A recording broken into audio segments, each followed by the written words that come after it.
počuli tú ventiláciu. Paradoxne, ja som túto ventiláciu primárne neriešil od toho 6. júna, čo sa tomu začínam venovať. Ventilácia mne v tom momente z predmesiaca nevadila v porovnaní s tým buchotom a naštartovanými autami kuriérov o 2 ráno, 6.6. Ale toto sme dostali tip od mesta, že takto ventilácia nemôže fungovať a nemôže vysielať odor priamo do ulice a duplom do takejto jednosmernej malej. A tá ventilácia je počas týchto letných dní zapnutá od 11. ako tam dojdú, do 11. do polnoci, ako odchádzajú. Toto dokonca ešte tá zamestnankyňa ukazuje prstom na naše okno a považuje za potrebné upozorniť na tú drzosť toho rezidenta, čo si sťažuje, na toho kverulanta, ktorému vadí, že o 2 ráno stal naštartovaný kuriér 20 minút v aute a to bol ten moment, keď som si povedal a dosť a idem túto vec riešiť. Takže človek niekedy nadobúda dojem, že tu ťahá naozaj za kratší dojem, lebo tam sa žoviálne zdravia tí policajti s ňou. A toto je zase otvorené po polnoci, krátko. Musím uznať, na margo policajtov teraz prišli expresne. 7 minút po polnoci, myslím, že tam tá hliadka došla a umravnila tú ženu. Čiže ona ukazuje prstom na naše okno, že toto je ten, čo si sťažuje. Kde nabral tú drzosť volať policajtov a sťažovať sa úradom, že o 2 ráno im trieskajú pod oknami, keď spia kuriéri Boltu a otravujú oni vlastne tým spôsobom vedenia tejto prevádzky, túto ulicu, celú Bukurestskú a Bolekovú.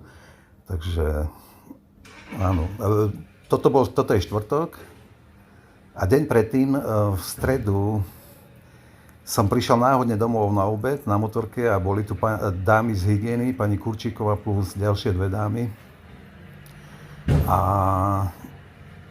s jedným prevádzkarom tam riešili teda niečo pred prevádzkou. A keďže som mal to šťastie v úvodzovkách, že som tam došiel, keď tam boli, tak som sa k tomu rozhovoru pripojil. A začalo to celkom priateľsky.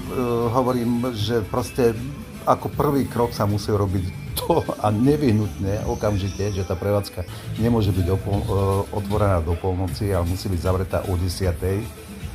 Tak ako všetko naokolo, aj potraviny Délie, aj ako kaviareň Marina, aj ako reštaurácia, ktorá je tuto vedľa vietnamská o 7:30 večer.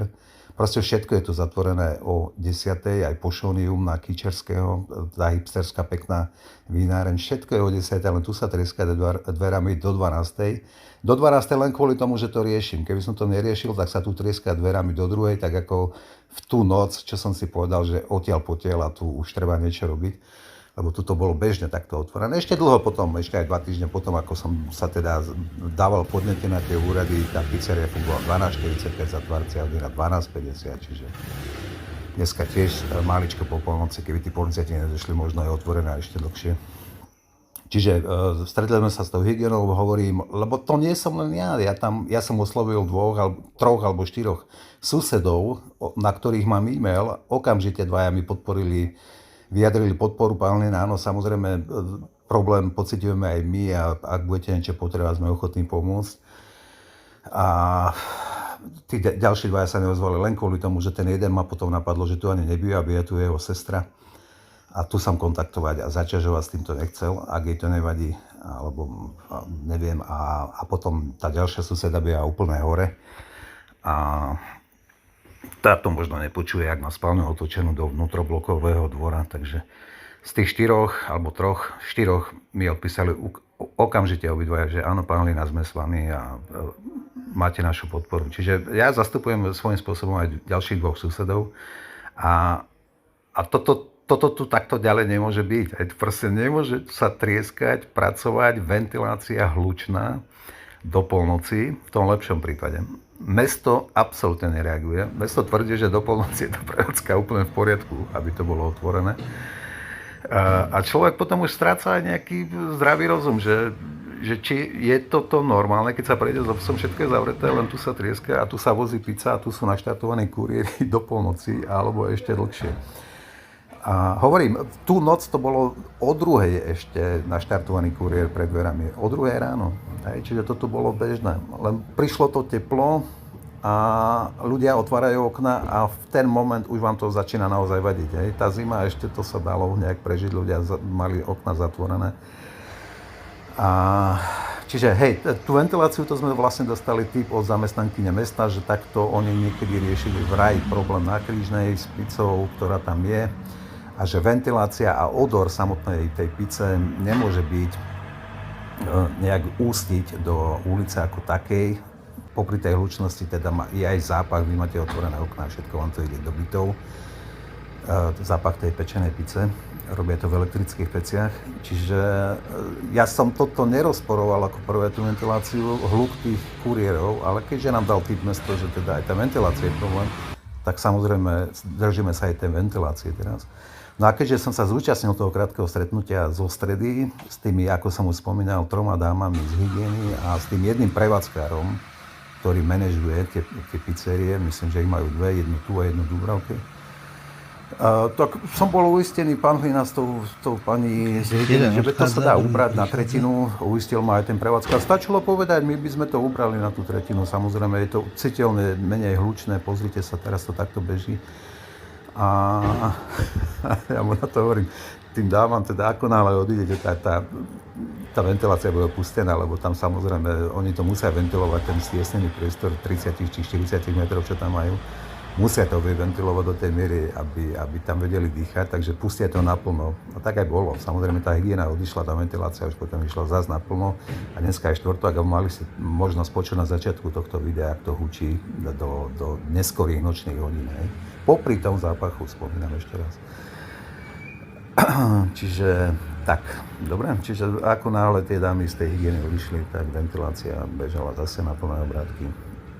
Mimochodom už tam jednu časť tej ventilácie vymenili na starších videách, tam mám ešte takú hrkotajúcu ventiláciu, len to video ja postujem a ja som tých prevádzkarov, keď mi volali, či sa chcem s nimi dohodnúť a hovorím, chalene, ja sa nemám s vami na čom dohodnúť, proste tá prevádzka nemôže byť do polnoci otvorená, vybavené, potom okamžité riešenie do 10. A potom nech hygiena zváži, že či spôsob tých kurierských služieb naozaj nie je zdravie ohrozujúce pre tú obyvateľov tejto štvrte.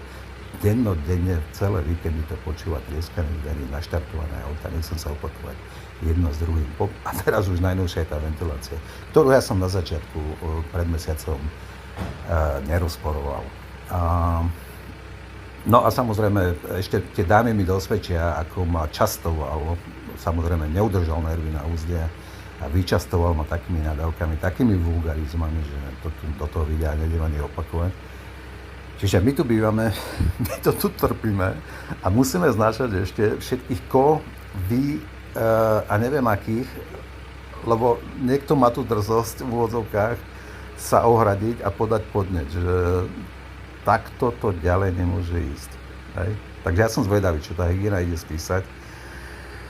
Všeobecný pohľad na hygienu, lebo majú naozaj, oni povedali, že oni to monitorovať nejak v zmysle nejakých meracích prístrojov nejdu. Čiže neviem, na základe čoho sa ide odpichnúť, na základe či tých mojich detailných videí po 10. poväčšinou po 10. večer, aj v čase nočného kľudu.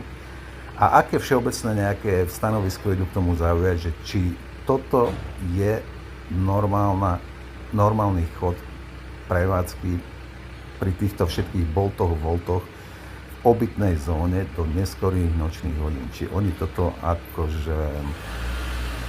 akože schvaľujú, alebo teda či je to v nejakých hygienických normách. O toto mi ide a na toto záväzné stanovisko Úradu regionálneho zdravotníctva teraz najnovšie čakám.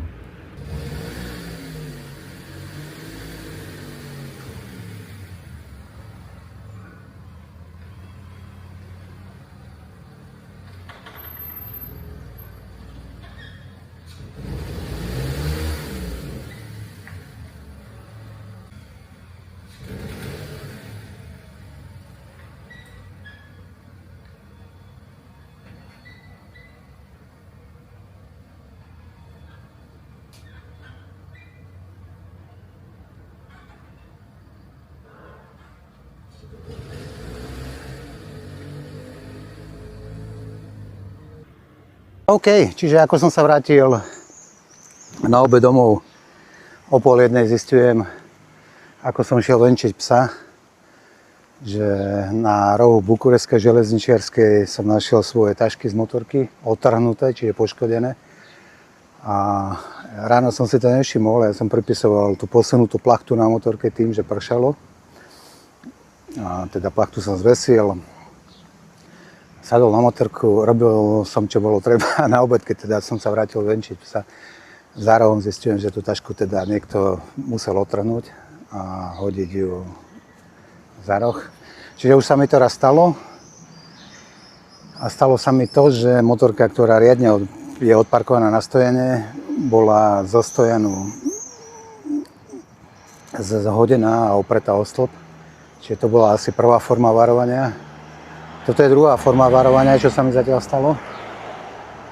Ale tu už je poškodený majetok, pretože tá taška sú odtrhnutí tie putka, je odtrhnutý ten zapínací systém a tak. Čiže sme naspäť asi v nejakých 90-kách opäť.